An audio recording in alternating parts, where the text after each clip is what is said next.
想要喺博愛七路呢一帶揾4房，而且要帶精裝修嘅朋友嘅話，而且仲要小區好同埋我哋交屋標高嘅呢套房係冇住過嘅。咁今日呢邊嘅話，我哋帶你哋過嚟了解下呢套房。如果你唔介意佢樓層低嘅話，呢套房嘅話真係夠筍嘅，足足比我哋樓上掛盤價嘅話平20-30萬啦。咁仲要比我哋呢邊一手房賣緊嘅戶型140幾方嘅平50個哦。呢套房139方嘅，做咗4房2廳2衛，而且佢仲係南北通，唔靠路嘅，兩邊都係睇小區園林啊。樓間佢係非常之闊，採光嘅話係完全冇問題㗎。望出去嘅話都係非常之靚個景觀啦。咁樓層嘅話稍為有啲矮嘅，2樓嘅啫。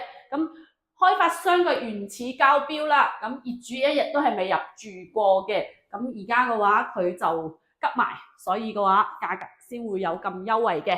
咁呢邊嘅話就係我哋入門嗰邊嘅，門嘅話都係開發商嘅交標啊，裝修嘅交標嘅話都係非常之高嘅。門嘅話就係我哋對標深圳嘅豪宅10幾萬嘅門嚟㗎，非常之厚實嘅。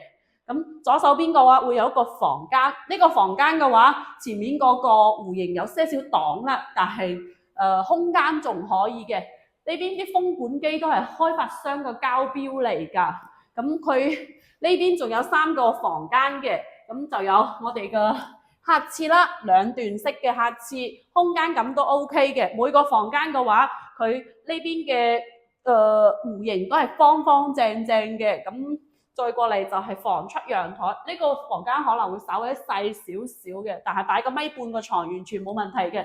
嚟到我哋主人房啦，咁主人房嘅話都係非常之大㗎，坐落去呢個飄窗個佢幫我哋打咗之後嘅話，做啲櫃嘅收納空間係非常之好嘅。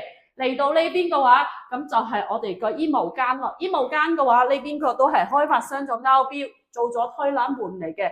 咁呢啲交標質量嘅話，都係實木嘅門嚟嘅。咁相對嚟講嘅話係非常之高啦。咁呢套房嘅話單價係7000幾蚊嘅。咁我哋而家一手樓盤嘅話賣緊呢一啲戶型嘅話，至少都去到12000蚊。如果有興趣想要了解呢套房嘅朋友嘅話，都可以後台滴滴我㗎。